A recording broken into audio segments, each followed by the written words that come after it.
할렐루야, 할렐루야. 한 달 열흘 동안에 미국을 다녀왔습니다. 낮밤이 바뀌어가지고 지금 밤인지 낮인지 지금 분간이 잘 안 될 정도로 어제 저녁에 11시에 귀국을 해서 한 달 열흘 만에 한국을 다시 돌아왔습니다. 이번에 다녀온 미국의 도시는 인디애나폴리스, 그리고 LA, 로스앤젤레스, 그리고 저 남쪽으로 내려가서 마이애미라고 하는 도시, 그리고 북아메리카하고 남아메리카 사이에 자마이카라고 하는 섬이 있습니다. 섬나라인데 자마이카하고 이렇게 다녀왔습니다.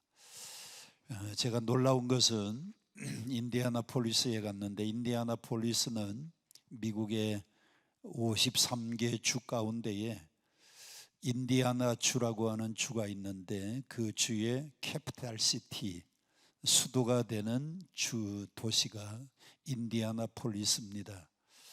거기서 인디애나폴리스 한인 장로교회를 갔는데 최한태 전도사님을 만났어요. 아주 저를 보고 굉장히 반갑게 인사를 하십니다. 저는 처음 보는 분 같은데 굉장히 반갑게 인사를 나누어요. 저를 어떻게 아시느냐고 했더니 그분이 한국에서 IBM이라고 하는 우리나라의 유명한 컴퓨터 회사에 오랫동안 직장 생활을 했었습니다. 그러다가 직장을 퇴직하고 제2의 인생을 살기 위해서 신학 공부를 해야 되는가 말아야 되는가, 이 문제를 놓고 강남 금식기도원에 2달 동안 여기 와서 금식하며 기도를 했답니다. 하나님이 나를 제2의 인생으로 부르시면 응답을 주십시오 하고 여기서 금식하고 기도했는데, 제가 일주일에 한 번씩 여기 와서 설교할 때에 그분이 제 설교를 듣고 은혜를 받아서 직장생활 다 정리하고 미국에 가서 신학 공부를 하고 지금은 그 교회에 전도사로 있는 것을 보고 반갑게 만났습니다. 할렐루야. 참 우리 강남 금식기도원이 얼마나 중요한가를 다시 한번 깨달았어요.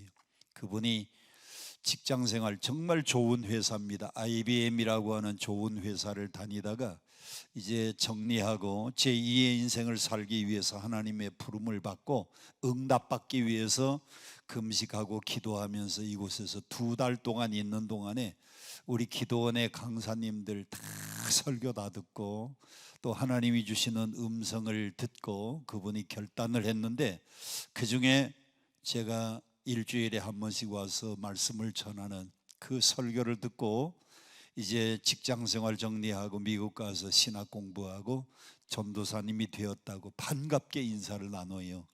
그래서 같이 사진도 찍고, 또 그분이 주일 지나고 난 다음에 금요일 날 시간을 내서 식사 대접하겠다고 아주 좋은 일식집, 좋은 스시집에 가서 점심을 대접을 해서 대접받고 왔어요. 그분의 성함은 최한태 전도사님이십니다.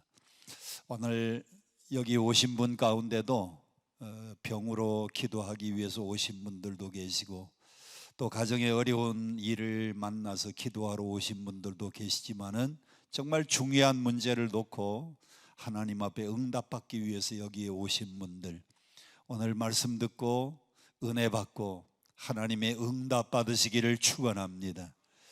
그래서 이 다음에 또 여러분 가운데 한 분이 인디애나폴리스에 가서 제2의 인생을 살다가 저를 만나시면 그때는 점심 안 사도 줘도 괜찮으니까 꼭 응답 받고 가시기를 바랍니다. 할렐루야. 이제 설교 마지막 부분에 주만 바라볼지다, 하나님의 사랑을 사모하는 자, 하나님의 평안을 바라보는 자, 이따가 그 찬송 부를 테니까 그 찬송 미리 좀 찾아 놓으시고요. 주만 바라볼지라, 하나님의 사랑을 사모하는 자, 이렇게 가사가 시작되는데 이따가 그 찬송 부르도록 하겠습니다. 대치동교회의 정병현 장로님, 선하신 뜻대로 주님 인도하여 주옵소서. 귀한 예물 드립니다. 공주 신관중앙장로교회 박종철 장로님, 성령 충만하도록 가족의 앞길을 하나님 열어주십시오 하고 기도 제목을 올려드리며 하나님 앞에 귀한 예물 드린 손길이 있습니다. 이 시간 기도하고 말씀을 전할 때에 하나님이 여러분에게도 응답 주시기를 원합니다. 고마우신 아버지 하나님, 이 시간 사모하는 마음으로 주의 전에 찾아 나왔습니다. 말씀 듣기 전에 귀한 두 분의 장로님 성령 충만 받기 위하여 온 가족의 앞길을 열어주시기 위하여 기도 제목을 하나님 앞에 올려드립니다. 주님, 그 기도를 응답하여 주시되 아브라함에게 주셨던 응답처럼 그 가정 위에 좋은 것으로 응답하여 주옵소서. 또 대치동교회 정병현 장로님, 주님의 선하신 뜻대로 인도받기 원하여 기도하는데 하나님, 그가 원하는 것이 무엇인지 하나님은 다 아십니다. 가장 좋은 것으로, 자식이 떡을 달라고 하면 돌 주지 않고 생선 달라고 하면 뱀 주지 않는 하나님, 우리에게도 좋은 것으로 주시는 하나님, 가장 좋은 것으로, 가장 적절한 것으로 그 가정마다 응답하여 주시고 오늘 사모하는 우리 모두의 마음속에 기도하는 제목들마다 다 이루어 주시옵소서. 예수님 이름으로 간절히 축복 기도합니다. 아멘. 우리 방송실 영상 좀 열어주시죠. 1941년 그 다음 그림을 좀 올려주세요. 피카소라고 하는 사람이 1941년도면 세계대전이 한참 시작할 그 무렵인데 피카소가 길을 가다가 길거리에 버려진 자전거를 보았어요. 길거리에 버려진 자전거는 쓸모없는 쓰레기 자전거였습니다. 그 쓰레기 자전거에서 두 가지를 떼어냈어요. 하나는 핸들, 또 하나는 안장. 이 두 가지를 떼어내서 이것을 이렇게 두 개를 붙였습니다. 그리고는 작품의 제목을 뭐라고 붙였는가 하면 황소머리라고 붙였어요. 한번 따라 합시다. 황소머리. 어떻게 여러분 보시기에도 황소머리처럼 생겼나요? 뭐로 만들었다고요? 쓰레기 자전거. 쓰레기 자전거에서 두 가지를 떼어냈는데 뭐하고 뭐예요? 핸들 하나하고 사람이 올라타는 안장하고 두 개를 떼어냈습니다.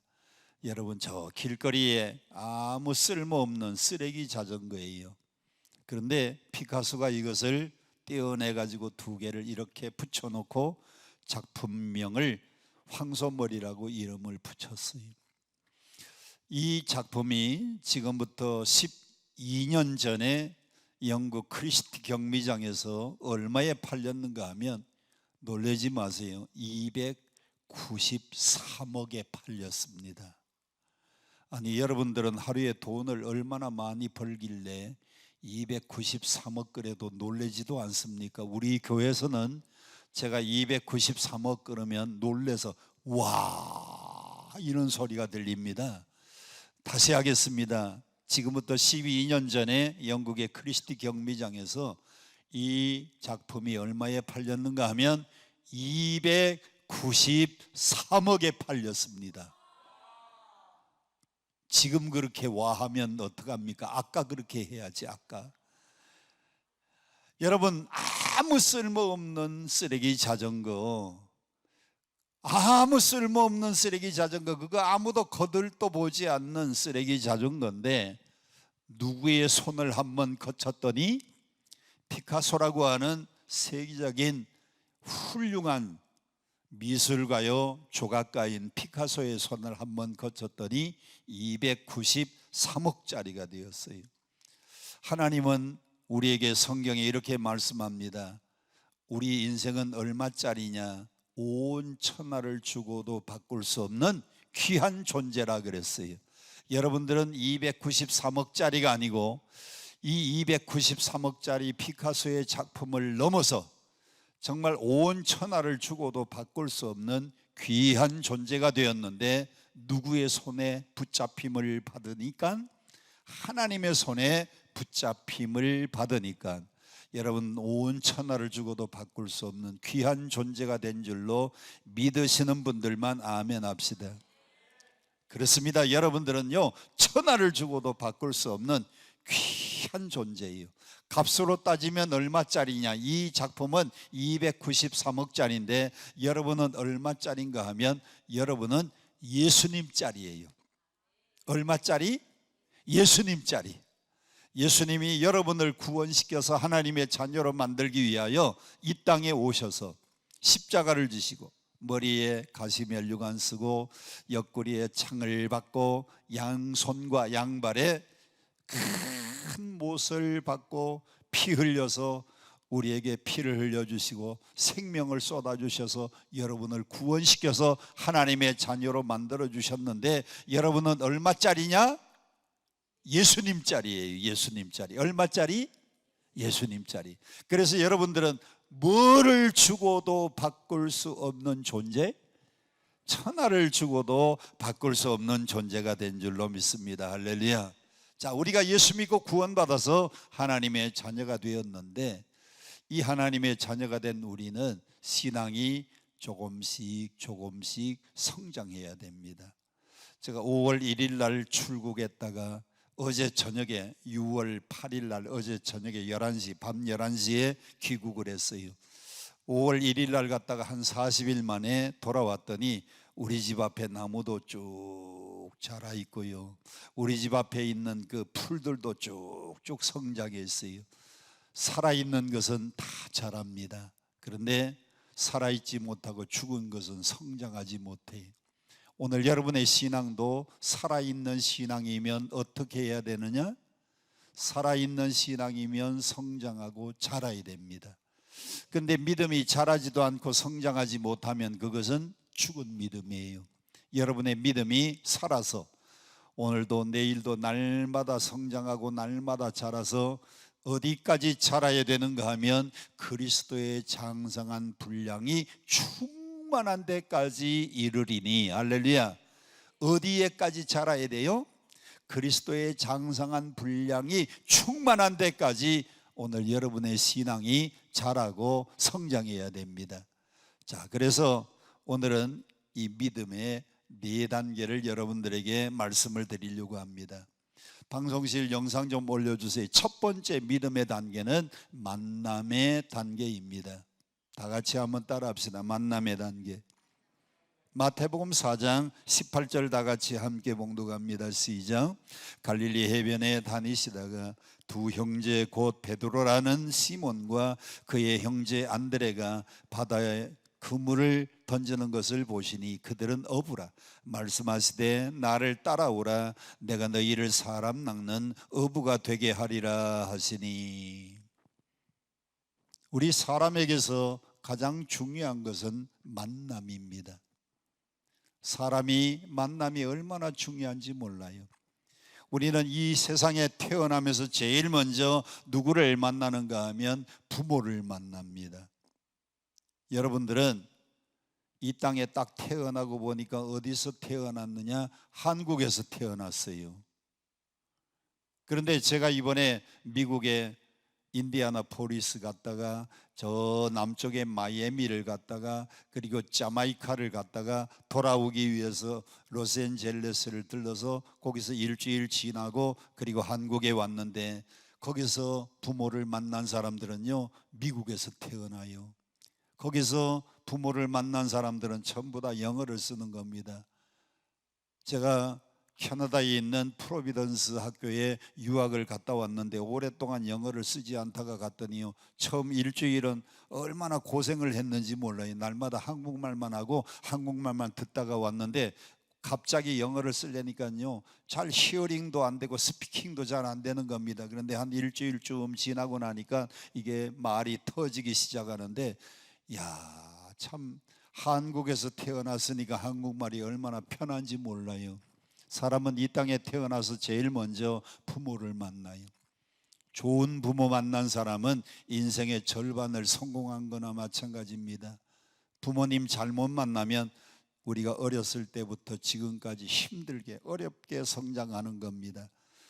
인생의 만남 가운데 제일 먼저 부모를 만난다고 하면 그 다음에 학교에 들어가서는 유치원 들어가서는요 자기의 가족들이 아닌 친구를 제일 먼저 만나는 겁니다.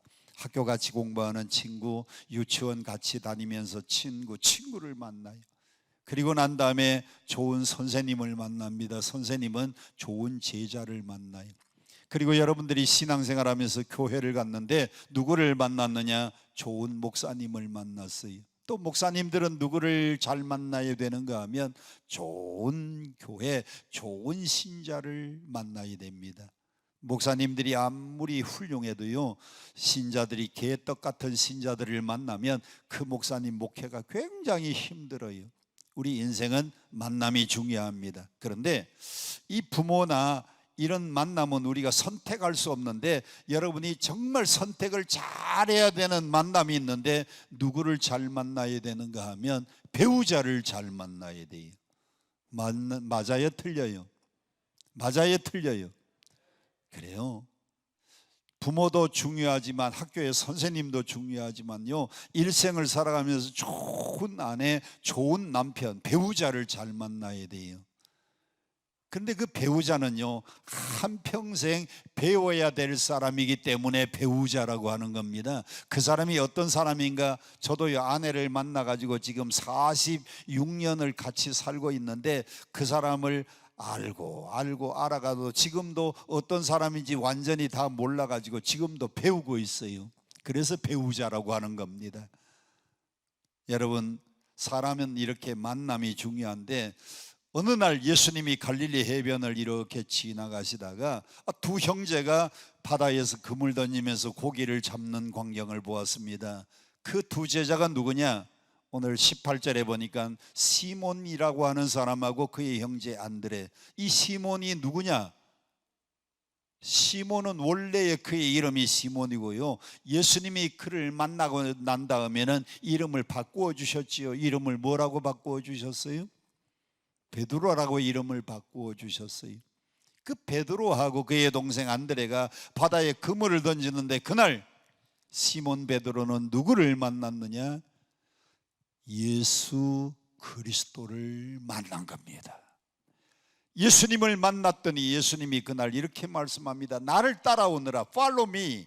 내가 너희로 사람 낚는 어부가 되게 하리라. 만일 시몬 베드로가 그날 예수님을 만나지 못했다고 하면 그는 한평생 갈릴리 바닷가에서 고기 잡는 어부로 살았을 겁니다. 그런데 그날 누구를 만났느냐? 시몬 베드로가 갈릴리 바다에서 그물을 던지면서 고기를 잡고 있었는데 인류 역사의 주인공 되시는 예수 그리스도를 만난 겁니다.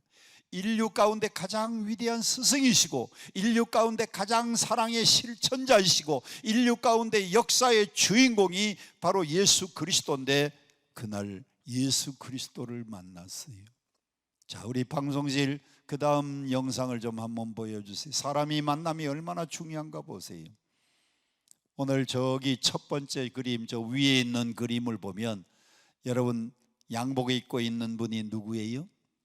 히딩크 감독입니다. 그 히딩크에게 꽉 안겨있는 선수 등번호 21번이 누군가 하면 박지성이라고 하는 선수입니다.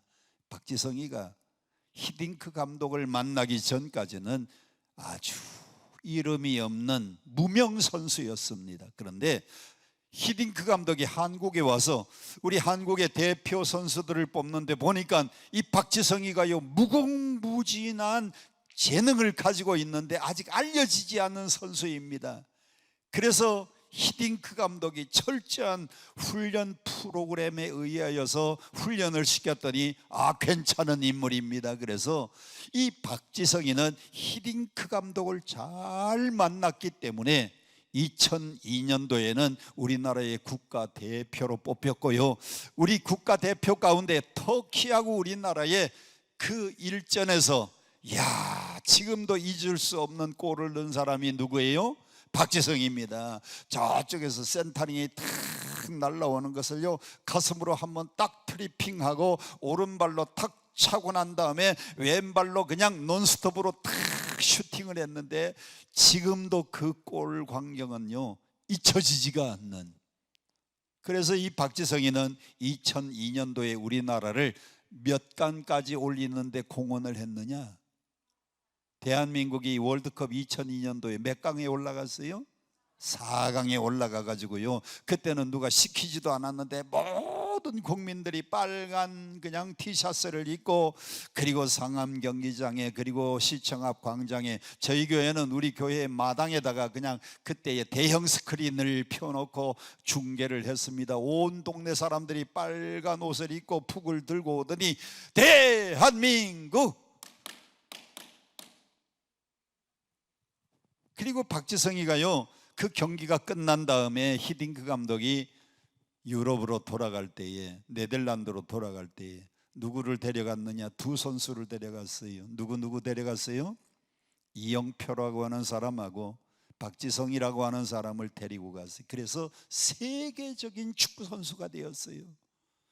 누구를 잘 만나서? 스승을 잘 만나서, 히딩크 감독을 잘 만나서. 그 아까 그림 가운데 아래 그림은 누굽니까? 아래 그림은 김연아라고 하는 선수입니다. 김연아는 뭐 하는 사람이에요? 피겨 선수입니다. 최근에 이 김연아가 결혼을 했잖아요. 누구하고 결혼했어요? 김연아하고 결혼한 사람이 누구예요? 포레스텔레라고 하는 남자 사중창이라고 해야 되는 남자 4인조, 거기에 목사님 아들이래요. 목사님 아들. 근데 누가 돈을 더 잘 버느냐? 김연아는요 한 달에 뭐 한 5, 6천만 원씩 버는데, 그 남편은 지금 서울대학교 대학원 공부하고 있는 학생이에요. 그런데 포레스텔라라고 하는 남자 그룹을 만들어서 최근에 어디에 출연을 했느냐? 팬텀 싱거라고 하는 거 보셨어요? 팬텀 싱거. 뭐 제가 묻는 제가 잘못이, 여러분은 기도만 하고 성경만 보는 분들이 뭐 그런 걸 봤겠어요?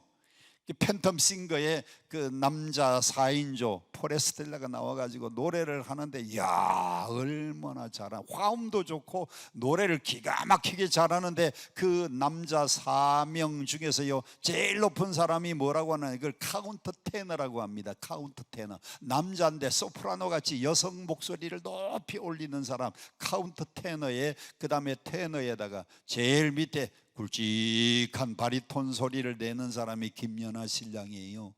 김연아가 어떻게 그렇게 세계적인 스타가 되었느냐? 올림픽에서 금메달 한 번 따고, 두 번째 올림픽에서 은메달 따고, 세계 피기어 선수권 대회에서 여러 번 금메달을 딴 것은 브라이언 코치를 만났기 때문입니다. 그전에는 김연아가 그렇게 두각을 나타내지 못했어요. 그런데 브라이언 코치를 만나면서부터 그의 인생이 달라졌습니다.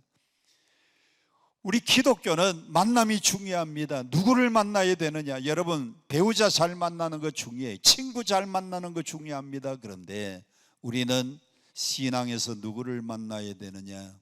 예수 그리스도를 인격적으로 내 마음 가운데 그분을 만나야 돼요. 영상을 한번 보여주세요. 그 다음에 마태복음 4장 19절 말씀을 보니까 우리 같이 함께 봉독을 합니다. 영상 좀 올려주세요. 마태복음 4장 19절에 보니까 말씀하시되, 크게 한번 따라합시다. 시작. 나를 따라오느라 내가 너희를 사람을 낚는 어부가 되게 하리라 하시니, 그들이 뭘 두고? 배를 버려두고 그물을 버려두고 예수를 따랐다. 예수를 쫓았다 그랬어요. 여러분, 어부들에게 가장 중요한 것은 뭐냐? 배와 그물입니다. 이것은 모든 것을 포기하고 예수님을 따랐다는 거예요.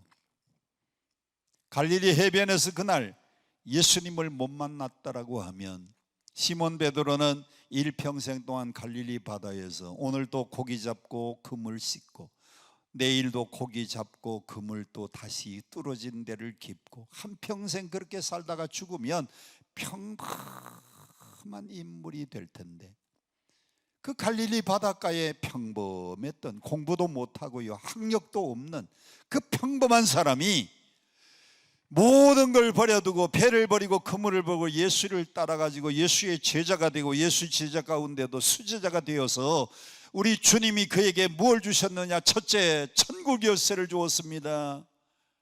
천국 열쇠를 주었는데 바요나 시모나, 이는 내가 복이 있도다. 내가 천국 열쇠를 내게 주리니 내가 땅에서 매면 하늘에서도 매이고 땅에서 풀면 하늘에서도 풀리리라. 할렐루야. 여러분, 땅에서 매면 하늘에서도 매이고 땅에서 풀면 하늘에서도 풀리는 천국 열쇠를 받은 사람이 누구냐? 시몬 베드로예요. 예수님을 만났기 때문에 그가 예수님의 수제자가 되고, 그리고 지금도요, 세계에서 가장 큰 교회당이 어디냐? 세계에서 제일 큰 교회당이 저거 보세요. 저기 보세요. 이야, 저 성당을 무슨 성당이라 그래요?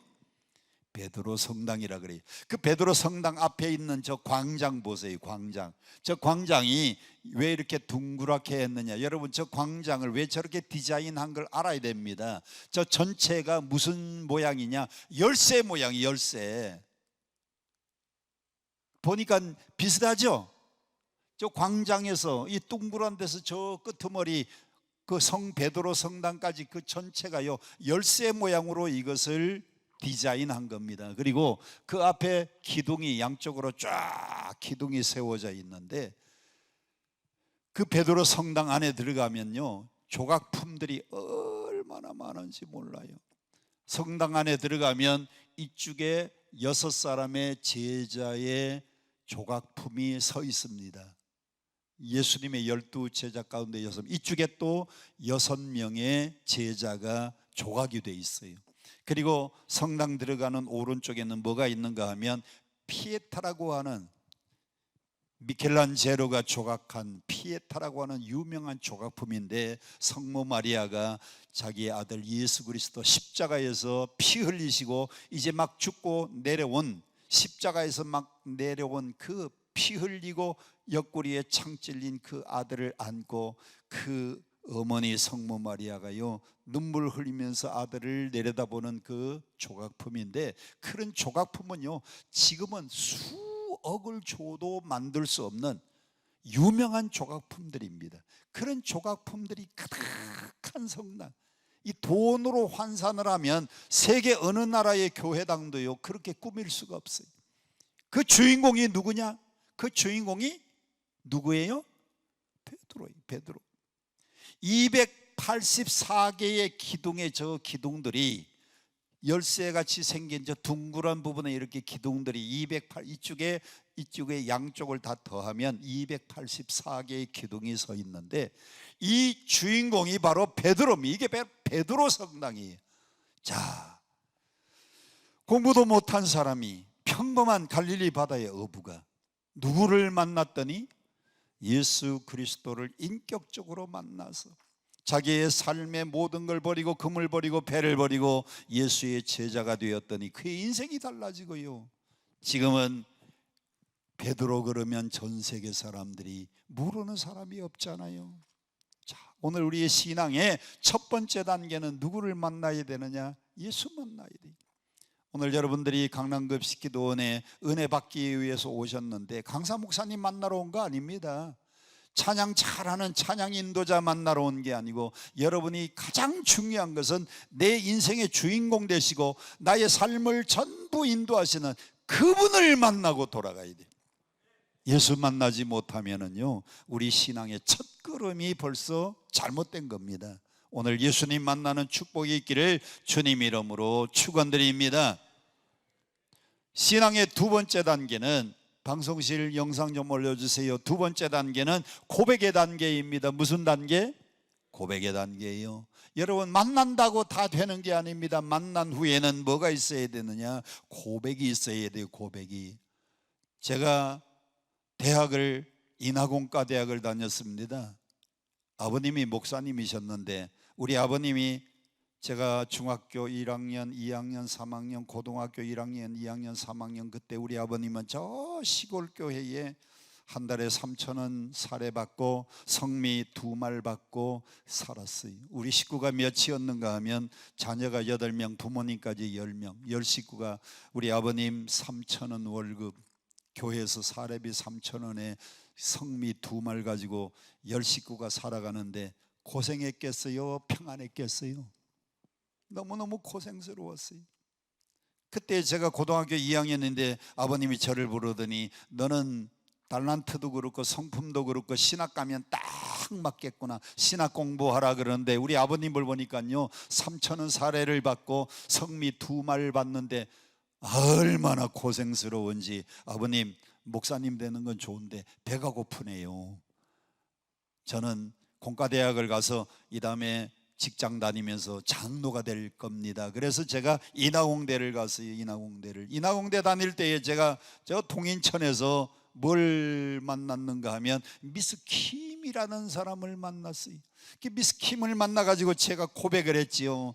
제가 참 좋아한다고 I love you 하고 고백을 했더니 그 고백이 성사가 되어서 지금 그 여자가 우리 집에서요 날마다 밥 해주고 빨래 해주고 그리고 와이사스 데려주고 오늘도 넥타이 챙겨주고. 할렐루야. 만난다고 다 되는 게 아니고 뭐 해야 돼요? 고백해야 돼요. 제가 그 미스킴한테 I love you 하고 사랑한다고 고백을 했더니요 결혼이 성사가 되었어요. 베드로도 마찬가지입니다. 베드로가 뭐라고 고백했는가 보세요. 13절 보니까 예수께서 가이사라 빌립보 지방에 이르러 제자들에게 묻습니다. 사람들이 인자를 누구라 하느냐? 14절 다 같이 큰 소리로 시작. 이르되 더러는 세례 요한, 더러는 엘리야, 어떤 이는 에레미야나 선지 중에 하나라이다. 15절 다 같이 시작. 이르시되 너희는 나를 누구로 하느냐? 16절 큰 소리로 천천히 시작. 시몬 베드로가 대답하여 이르되 주는 그리스도시요 살아계신 하나님의 아들이시니이다. 아멘. 아멘. 베드로는 예수님을 만났습니다. 어디서 만났어요? 갈릴리 해변에서 예수님을 만났어요. 배를 버리고 금을 버리고 그분을 쫓았습니다. 그런데 하루는 예수님이 가이사라 빌립보 지방에 가시더니 인자를 누구라 하느냐고 묻습니다. 성경에 빌립보가 2군데 있습니다. 여러분들이 성지순례를 가보면 이스라엘의 빌립보가 2군데가 있어요. 하나는 서쪽에 지중해 바닷가에 있는 빌립보를 우리는 뭐라고 하느냐? 거기를 그냥 빌립보라고 합니다. 빌립보. 그런데 또 한 군데 빌립보가, 이 해변에 있는 이 빌립보는요 로마 군인들이 이스라엘을 점령하기 위해서 로마에서부터 배 타고 와가지고 거기서 점령군 사령부를 거기다가 설치를 했어요. 빌립보에다가. 지금도 로마 군인들이 정착해 있던 그 빌립보 성이 그대로 보관되어 있어요. 배 타고 와가지고 배를 대고요 거기에 바로 로마 군인들이 거기에 주둔을 했어요. 거기가 빌립보고, 또 하나는 저 북쪽에 가이사라 빌립보라고 하는 도시가 있는데 예수님이 그 가이사라 빌립보, 옛날에는요 목사님들이 신학 공부하지 않고 성경만 좀 이렇게 읽다가 안수받고 목사님이 되신 분들이 있는데, 옛날에는 이 성경을요 성서 해석, 성서 주석을 잘못해 가지고 예수님이 가이사라 빌립보 갔다, 이것을 예수님이 가이사로 강아지 사러 빌립보에 가셨을 때에 예수님이 강아지 사러 빌립보에 갔다고 옛날 목사님들은요 그렇게 설교하기도 했어요. 어쨌든 여러분이 잊어버리지 말아야 되는 것은 무슨 빌립보? 가이사라 빌립보는 저 북쪽에 있는 겁니다. 옛날에 단지파가 차지했던 그쪽에 가이사라 빌립보 지방에서 예수님이 나를 누구라 하느냐 물었더니 어떤 사람들은 엘리야, 어떤 사람들은 예레미야, 어떤 사람들은 선지자 중에 하나라고 합니다. 어떤 사람들은 세례 요한이라고 합니다. 그러면 너희는 나를 누구라 하느냐? 그때에 베드로의 신앙 고백을 보세요. 주는 그리스도시요 살아계신 하나님의 아들입니다. 베드로의 신앙 고백은 2가지입니다. 첫째는 예수님을 구주로 고백했다는 거예요. 주는 그리스도. 이 주라고 하는 이 단어는 그때에 누가 쓰던 단어인가 하면 이스라엘에는요 노예 제도가 있었습니다. 노예들이 주인을 부를 때에 주는 그리스도시요 주 큐리어스, 그래 앞에다가 정관사 THE를 붙이면 호큐리어스. 이거는 노예들이 쓰던 단어입니다. 옛날 우리나라에 양반과 상민이 있었어요. 양반과 상민이 있는데 지금 여러분들은 다 양반집 자식이라고 하지만은 글쎄 올라가면 몰라요. 우리나라가 양반 상민이 언제 없어졌느냐? 6.25 때 그냥 폭격 맞고 6.25 때 먹을 것이 없으니까 양반이나 상민이나 그냥 다 그냥 하나가 된 겁니다. 우리나라가 6.25를 겪으면서 정말 힘들고 어려웠던 일도 많지만은 이 양반과 상민 이 계급이 완전히 사라진 것은요 6.25 덕분이에요. 베드로는 예수님을 뭐라고 고백했느냐? 주라고. 누가 쓰는 단어예요? 노예가 누구를 부를 때? 주인을 부를 때. 여러분 노예는요 모든 결정권이 누구에게 있느냐? 주인에게 있어요. 주인이 그를 팔아버리면 생명도 팔리는 겁니다. 주인이 노예를 죽이면 살인이 아니고요 그냥 재산상에 말 하나 없어지듯이 소 하나 없어지듯이 그냥 노예 하나가 죽으면 그걸로 끝입니다. 베드로는 예수님을 구주로 고백했어요. 나는 노예 같은 존재, 내 인생의 모든 결정권은 당신에게 있습니다. 나 인생의 모든 것은 당신께 있습니다. 오늘 여러분들도 예수님을 뭐라고 고백해야 돼요? 주라고 고백해야 돼요. 여러분의 인생의 모든 결정권을 그분께 맡겨드리는 것이 예수님은 나의 구주십니다, 이 고백입니다. 우리 한번 그 의미를 알고 한번 고백해 봅시다. 예수님 당신은 나의 구주입니다. 시작. 오늘 기도원에 오신 분들은 믿음이 있으니까 오신 것 같은데 정말 여러분의 인생 가운데 예수님 만나고 난 다음에 예수님을 나의 인생의 구주로 고백하는 단계가 없으면 그 신앙이 참신앙이 아닙니다. 가짜 신앙입니다. 두 번째는 뭐라고 고백했어요? 살아계신 하나님의 아들로 고백했습니다. 다 같이 한번 따라합시다. 살아계신 하나님의 아들. 지금도 그분은 살아계신 하나님입니다. 그분이 이 땅에 왜 오셨느냐? 우리를 구원하기 위하여 이 땅에 사람의 몸으로 오셨고 이 땅에 오셔서 30년 동안 성장하고 난 다음에는 그분은요 십자가에 못 박혀 돌아가셨습니다. 십자가에 못 박혀 돌아가신 그분은 사망과 죽음의 권세를 깨뜨리고 부활하셔서 지금도 그분은 살아계신 분이. 여러분 예수님은 죽은 신이 아닙니다. 예수님은 지금도 살아서 여러분 함께 해주시고 여러분 곁에서 역사하는 그분입니다. 그래서 우리는 예수님을 살아계신 하나님의 아들로 고백해야 돼요. 오늘 이 고백이 여러분들에게도 있기를 축복합니다. 자, 첫 번째는 무슨 단계? 만남의 단계. 두 번째는 만난다고 다 되는 게 아니고 두 번째는 고백의 단계인데 지금까지 인류 역사가 시작된 이래로 예수님을 향하여 가장 위대한 신앙 고백을 한 사람은 베드로의 신앙 고백입니다. 베드로의 신앙 고백을 능가하는 고백은 아직도 없어요. 오늘 여러분들도 예수님이 나의 인생의 주인이시고 지금도 살아서 역사하시는 하나님의 아들로 고백할 수 있기를 축복합니다.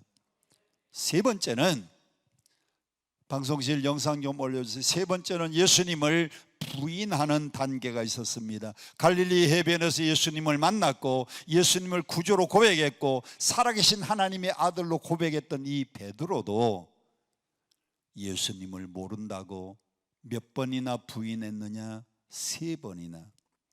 3년 동안 예수님과 동고동락했는데 베드로는 예수님을 세 번이나 모른다고 부인합니다. 왜? 예수님이 십자가 지시기 위하여 로마 병정들에게 끌려갑니다.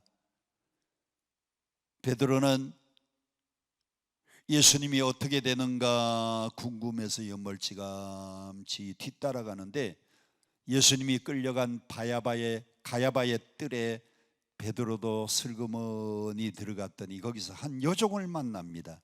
26장 69절입니다. 베드로가 바깥들에 앉았더니 한 여종이 나와 이르되 너도 갈릴리 사람 예수와 함께 있었도다 하거늘 70절 베드로가 모든 사람 앞에서 부인하여 이르되 나는 내가 무슨 말 하는지 알지 못하겠노라. 한 번 예수님을 모른다고 부인해요. 두 번째, 71절 앞문까지 나아가니 다른 여종이, 여러분 여종입니다. 여종, 남자도 아닙니다. 심부름하는 그 계집 아이가, 다른 계집 아이가 또 그를 보고 말합니다. 이 사람은 나사렛 예수와 함께 있었도다 하며 72절 베드로가 맹세하고 부인하여 이르되 나는 그 사람을 알지 못한다. 예수님을 자기의 구주로 고백했고요, 살아계신 하나님의 아들이라고 고백을 했고 3년 동안 예수님을 따라다녔던 이 베드로가 로마 병정들의 칼과 창과 몽치 앞에서 자기도 죽을까 봐 예수 모른다고 부인하는 겁니다. 마지막 73절 조금 후에 곁에 섰던 사람들이 나와 베드로에게 이르되 너도 진실로 그 도당이라 네 무슨 소리가 너를 표명한다? 네 말소리가 너를 표명한다. 잘 들으세요. 네 말소리가 너를 표명한다 그랬습니다. 갈릴리 사람들은 무슨 사투리를 써요? 갈릴리 사투리 씁니다. 경상도 사람들은 무슨 사투리를 써요? 경상도 사투리를 써요. 전라도 사람들은 무슨 사투리를 써요? 전라도 사투리를 써요. 네 말소리가 너를 표명한다. 너 말소리를 보니까 너는 갈릴리 사투리, 너는 갈릴리 사람이 분명해. 사투리 얘기가 나왔으니까요. 우리 교회 전도사님이 저 대구에서 전도사님으로 계시다고 우리 교회에 전도사님으로 총빙을 받고 오셨어요. 얼마나 경상도 사투리가 심한지 제가 될 수 있는 대로 좀 고치라고 했습니다. 그랬더니 이분이 경상도 사람인데 이제 서울 말씨 쓴다고, 우리 교회 앞에 이렇게 계단이 한 계단, 두 계단, 세 계단이 있는데 그 계단 끄트머리에는 이렇게 안전하게 손잡이 안전하게 이렇게 안전하게 양쪽 끄트머리 계단 세 계단이니까 한 계단, 두 계단, 세 계단이니까 이렇게 손잡이를 만들어 놨으니 애들이 그 위에 올라가서 위에서 타고 밑으로 쭉 내려오는 거, 미끄럼을 타는 거예요. 그러니까 우리 전도사님이 애들이 거기를 타고 있으니까 초등학교 한 2학년 애들이 계단에 있는 그 미끄럼 같이 그걸 타고 있으니까 얘들아, 이제 서울 말씨 쓰는 겁니다. 얘들아 위험하다. 거기서 미끄럼 타면 널찐다 그래요. 서울 말씨 쓴다고요. 얘들아 거기 미끄럼 타면 위험하다. 거기서 잘못하면 널찐다 그래요. 그래서 제가 널찌는 게 뭔가 하고 찾아봤더니 경상도 사투리로 널찐다 무슨 뜻이에요? 여기 경상도 분들이 많이 계시네. 여러분 그 단어를 쓰는 사람을 보니까 경상도 사람이 틀림이 없잖아요. 충청도 사람들 사투리, 서울 사람들은요 말이 깁니다. 보신탕 할 줄 아십니까? 9글자를 해야 돼. 그런데 충청도 사람들은 만나면 개혀, 얼마나 간단한지 몰라. 개혀 그래요. 그럼 서울 사람들은 보신탕 할 줄 압니다. 8글자로 대답해야 되는데 충청도 사람들은요 혀, 그러면 끝이에요. 말소리가 너를 표명한다. 갈릴리 사투리를 쓰다가 갈릴리 예수와 함께 한편인 게 들통날 것 같으니까요 베드로가 나는 그 사람을 알지 못한다. 두 번째는 맹세하고 부인했고요, 저주까지 하면서 74절에 보니까 저주까지 하면서 예수님을 모른다고 부인을 해서 그때에 누가 울었느냐? 누가 울었어요? 닭이 꼬꼬들. 예수님이 그 전날 저녁에 말씀합니다. 너희들이 다 나를 버리랴. 아닙니다 예수님, 우리가 3년 동안 예수님을 따라다녔는데 모든 사람이 다 주를 버릴지라도 나는 주님을 결단코 죽을지언정 버리지 않겠다고 했던, 약속했던 이 베드로가요 부인합니다. 맹세합니다. 저주까지 하면서 나는 그 사람을 알지 못한다. 그때에 닭이 울었어요. 영상실 그 다음 사진 좀 보여주세요. 그 다음 사진을 보면 저 갈릴리 우리가 성지순례를 가면 이런 교회당 하나를 만나게 됩니다. 이 교회당의 이름이 갈리간투 교회입니다. 한번 따라 합시다. 갈리간투 교회. 이 갈리간투 교회는 우리 교회하고 다른 점이 딱 하나 있어요. 벽돌로 지었으니까 뭐 벽돌 비슷하잖아요. 그 위에 종탑이 있는 거 다 비슷하잖아요. 여러분 교회도 종탑이 있잖아요. 근데 저 위에 종탑 저 위에는요, 보통 교회들은 종탑 위에 뭐가 세워져 있어요? 여러분 교회에 종탑 위에 뭐가 세워져 있어요? 종탑 위에 여러분 교회에 십자가가 있잖아요. 십자가. 근데 이 갈리간투 교회는 저 꼭대기에 닭 한 마리를 만들어서 저 위에다가 매달아 놨어요. 바로 이 장소가 베드로가 예수님을 모른다고 3번이나 부인했던 옛날에 가야바의 뜰에 그 베드로가 예수님을 부인한 것을 기념하기 위해서 저기다가 닭 한 마리를 종탑 제일 꼭대기에다가 올려놓았어요. 자, 그러면 베드로가 그렇게 예수님을 끝까지 따라다니면서 예수님의 수제자로 정말 충성을 맹세했던 이 베드로가 왜 예수님을 모른다고 부인을 했느냐? 그 이유를 보니까 딱 한 가지입니다. 마태복음 26장 58절 다 같이 큰 소리로 시작. 베드로가 멀찍이 예수를 따라 대제사장의 집 뜰에까지 가서 그 결말을 보려고 아내들과 하인들과 함께 앉았더라. 앉아있더라. 그날 베드로는 예수님을 어떻게 따랐어요? 멀찍이. 평소에는 언제나 예수님 가까이 따랐던 베드로입니다. 예수님이 변화산에 올라갈 때도 세 제자를 데리고 가는데 누구를 데려갔어요? 베드로와 야고보와 요한. 언제나 예수님 곁에는요, 베드로가 가장 가까이 있었습니다. 사람들이 인자를 누구로 하느냐, 그때도 바로 옆에 있던 베드로가 주는 그리스도시요 살아계신 하나님의 아들이라고 언제나 베드로는요 예수님 가까이 곁에 있던 제자였는데 그날은 멀찌감치. 한번 따라합시다. 멀찍이. 더 크게 멀찍이. 더 크게 멀찍이. 멀찍이가 뭡니까? 예수님이 로마 군인들을 다 물리치고 유대의 왕으로 등극을 하면 예수님 나 여기 있습니다 하고 나타날 날 모양이고, 분리하면 예수님이 십자가에 달려 돌아가시고 분리하면은 멀찌감치 있다가 도망질 치려고. 멀찍이는요 유리하면 나타나고 분리하면 도망가는 자세가 멀찍입니다. 오늘 여러분들은 예수를 가까이 따르고 믿습니까? 아니면 멀찌감치. 교회 다니는 신자들 가운데요 정말 교회 열심히 봉사하고 교회 열심히 헌신하는 분들이 있는데 어떤 분들은요 등록도 안 해요. 우리 교회에 등록 안 하고 지금도 다니는 신자가 얼마냐? 한 300명 정도는 등록 안 하고, 제가 보니까 매주 만나요. 매주 나오는데 등록은 안 해. 참, 제가요 정말 끈질긴 사람 한번 봤는데 우리 교회 7년 다니다가 7년째 등록한 사람이 기록을 세운 사람이에요. 7년. 왜 현대인들이요 이렇게 자기를 밝히지 않는가 하면 멀찌감치. 예수는 믿기는 믿어야 되겠는데 교회에서 부담 주는 뭐 집사 임명이라든지 뭐 안수 집사 시키는 거, 이런 거 교사 시키는 거, 이런 건 안 하려고 멀찌감치. 여러분, 베드로는 예수님을 멀찍이 따르다가 부인하는 자리에 그만 빠지고 만 겁니다. 조선일보의 이규태 씨의 글에 보니까 공간거리라고 하는 제목이 있었습니다. 지금은 조선일보의 이규태 코너가 없어졌어요. 옛날에 조선일보의 이규태 코너 크지도 않아 요만한 칼럼에다가 그날 얼마나 좋은 글을 싣고 있는지. 그날의 주제가 공간거리였어요.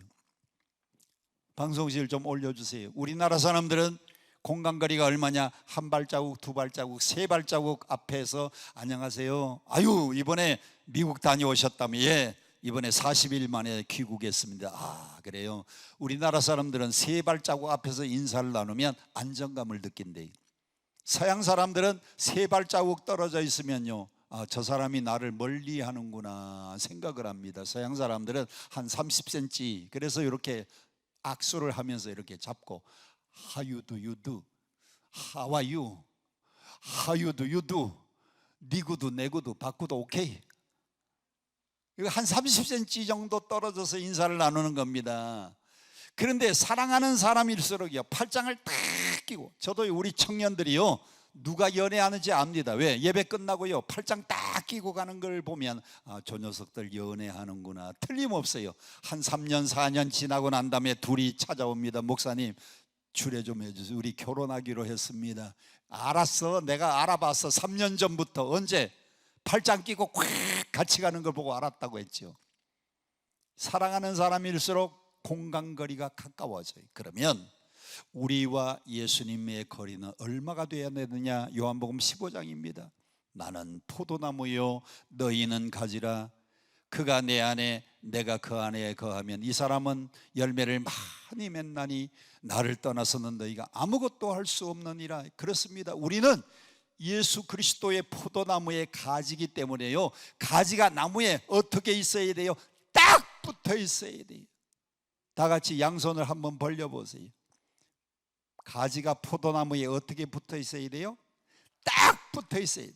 다 같이 한번 따라 합시다. 우리는 주님께 딱 붙자. 아이고, 그렇게 해서 안 돼요. 딱 붙어야 됩니다. 다시 한번, 우리는 예수님께 딱 붙자. 여러분, 예수님께 꼭 붙어 있기를 바랍니다. 1mm도 떨어지면 안 돼요. 포도나무의 가지는 나무에 0.1mm도 떨어지면 안 돼요. 딱 붙어 있어야 돼요. 여러분이 인생의 모든 문제 해결은 어디서 되느냐? 나무의 가지가 딱 붙어 있으면 저 밑에서 수분도 빨아올리고 저 밑에서 양분도 빨아올리고 모든 필요한 것을 다 공급받는데, 여러분들이 예수님께 딱 달라붙어만 있으면 그분을 통하여 인생의 모든 것들이 다 공급이 되고 아멘 할 때까지 해결이 되고 예수님께 붙어 있기만 하면 해결이 되는데 왜 떨어져 있습니까? 왜 떨어져 있어요? 오늘 기도하러 오신 분들, 기도원에 올 때는요 정말 절박해서 오는데, 문제는 여러분들이 예수님께서 떨어져 있는 것이 문제였어요. 문제를 발견했으면 이제는 어떻게 붙어 있어요? 다 같이 한번 크게 따라합시다. 우리는 예수님께 딱 붙어 있어야 돼요. 마지막 네 번째 단계입니다. 베드로는 멀찍이 있다가 실패를 했는데, 마지막 네 번째 단계는 순교의 단계입니다. 순교의 단계. 방송실 마지막 올려주세요. 순교의 단계는 예수님이 십자가에 달려 돌아가셨다가 예수님이 3일 만에 부활하셨습니다. 그리고는 저 디베랴 바다에 예수님이 찾아오십니다. 부활하신 예수님이 베드로와 야고보와 7명의 제자가, 모두 7명의 제자가, 요한복음 21장은 7명의 제자가 나는 갈릴리 바다에 물고기 잡으러 가느라 나도 따라간다, 나도 따라. 7명이 그날 디베랴 바다, 갈릴리 바다가 디베랴 바다고, 디베랴 바다가 갈릴리 바다고, 갈릴리 바다가 갈릴리 호수고, 갈릴리 호수가 갈릴리 바다. 디베랴 바다, 갈릴리 바다, 갈릴리 호수 다 같아요. 응댕이가 방댕이고 방댕이가 응댕이고 다 같은 겁니다. 7명의 제자가 그물을 던지면서 고기를 잡고 있는데 부활하신 예수님이 나타납니다. 얘들아, 너에게 고기가 있느냐? 없나이다. 밤이 맞도록 수고를 했는데 얻은 것이 없습니다. 배 오른편에 던지라, 그리하면 얻으리라. 오른편에 던졌더니 얼마나 많은지 가득히 찬 큰 고기가 153마리 잡혔어요. 그때 예수님 말씀합니다. 내가 진실로 진실로 너에게 이르노니 네가 젊어서는 띠띠고 원하는 것으로 다녔거니와 늙어서는 팔을 벌리고 남이 네게 띠를 띄우고 원치 않은 것으로 데려가리라. 이것은 베드로가 순교할 것을 예고하신 말씀이에요. 3번 모른다고 부인했던 베드로를 위하여 예수님은 요한의 아들 시몬아, 내가 나를 사랑하느냐? 요한의 아들 시몬아, 내가 나를 사랑하느냐? 요한의 아들 시몬아, 내가 나를 사랑하느냐? 3번이나 예수님이 회복할 수 있는 기회를 주신 겁니다. 그리고는 나이 많아서는 팔을 벌리고 네가 원치 않은 것으로 남들이 너를 끌고 갈 것이다. 순교를 예고해 주셨어요. 쿼바디스라고 하는 유명한 소설이 있습니다. 네로 황제 때에 로마의 박해가 얼마나 심한지, 로마의 박해로 예수 믿는 사람들은 다 잡혀가서 감옥에 갇히고 그리고 십자가에 처형을 당하고, 어떤 사람들은 기름을 껴얹어 가지고 화형당하고, 서머나의 교부 폴리갑은요 화형당해서 죽었습니다. 너무너무 로마의 박해가 심할 때에 사람들이 찾아와서 말합니다. 베드로 선생님, 당신만은 살아야 되지 않습니까? 빨리 로마를 빠져서 도망가십시오. 사람들의 얘기를 들으니까 맞는 것 같잖아요. 그래서 살기 위하여 로마를 빠져나갑니다. 마지막 로마의 언덕을 빠져서 도망가는데, 저 반대편에서 밝은, 햇볕보다도 더 밝은 빛이 가까이 다가옵니다. 그 햇볕 속에 부활하신 예수님이 나타나셨어요. 그리고 베드로를 향하여 물어봅니다. 베드로야, 너 어디 가느냐? 로마의 박해가 너무 심해서 지금 로마를 빠져서 도망갑니다. 오 주님, 당신은 어디를 가십니까? 그것이 바로 쿼 바디스 도미네예요. 쿼 바디스 도미네. 오 주님, 어디로 가십니까? 나는 내가 버리고 도망가는 로마로 들어가서 복음을 전하기 위하여 들어간다. 부활하신 예수님을 그 마지막 로마의 마지막 언덕을 빠져나가다가 만났어요. 그것이 유명한 코바디스. 우리 방송실 좀 그림 좀 올려줘 보세요. 영화도 나왔습니다. 소설도 있습니다. 이게 코바디스 도미네. 코바디스가 오 주여 어디로 가시나이까? 도미네가 오 주님, 코바디스 어디로 가시나이까? 마지막에 예수님을 만난 이 베드로가 그 길로 돌아서서 로마로 다시 들어갑니다. 과거에는 두려워서 다락방에 숨어서 커튼을 내리고 문을 꽁꽁 잠그고 숨어서 살았던 이 베드로가 부활한 주님을 만나고 난 다음에는 담대하게 로마 거리로 나가서 복음을 전합니다. 예수님 살아계십니다. 그분은 부활하셨습니다. 그분은 영원한 우리의 구주십니다. 부활을 증거하다가 로마 군인들에게 붙잡혔어요. 로마 군인들이 베드로를 잡고 신문을 보니까 옛날에 예수님이 십자가에 처형당할 때 한 번 살그머니 그냥 빠져나가서 예수님 모른다고 부인해서 빠져서 도망갔던 수제자 베드로를 잡았거든요. 그래서 그를 처단합니다. 그때 베드로가 로마 군인들에게 요청해요. 나는 예수님을 3번이나 모른다고 부인했던 죄인인데 내가 어떻게 예수님처럼 똑바로 십자가에 달릴 수 있는가? 나를 십자가에 거꾸로 매달아 달려고. 카라바조라고 하는 사람이 그린 AD 64년에 베드로가 순교하는 장면의 그림입니다. 베드로는 예수님처럼 십자가에 바로 달릴 수가 없었어요. 그래서 거꾸로. 카라바조의 유명한 그림이에요. 베드로는 십자가에서 주님을 위하여 피와 생명과 모든 걸 다 바쳐서 순교합니다. 신앙의 마지막 단계는 순교의 단계. 여러분의 신앙이 얼마나 좋으냐? 정말 순교할 수 있는 자리에까지 간다고 하면 여러분의 신앙은 만점짜리 신앙입니다. 저는 여러분들에게 권면드립니다. 정말 여러분의 신앙이 베드로와 같이 마지막에는 복음 증거하다가 주를 위해서 십자가에서 죽을 수 있는 순교하는 자리에까지 성장하는, 거기까지 우리의 믿음이 자라야 우리의 믿음이 주님 앞에 인정받는 믿음이 될 줄로 믿습니다. 자, 첫 단계는 뭐라 그랬어요? 만남의 단계. 두 번째는 고백의 단계. 세 번째는 한때 예수를 모른다고 부인했지만은 마지막엔 우리의 생명 다 죽게 드려서 주님 앞에 헌신할 수 있는, 순교할 수 있는 그 자리까지 갈 수 있는 저와 여러분이 되시기를 주님 이름으로 축복드립니다. 우리 함께 찬양 부릅니다. 주만 바라볼지라. 하나님의 사랑을 사모하는 자, 하나님의 평안을 바라보는 자. 우리 하나님은 여러분의 작은 신음에도 응답하십니다. 오늘 그런 신앙 가지고 베드로와 같이 주님 만나고 사랑한다고 고백하고 여러분의 생명을 주님 앞에 다 드릴 수 있는 자리까지 나아갈 수 있는 우리 모두가 되기를 바라면서 이 찬송 부르고 통성 기도합니다. 하나님의 사랑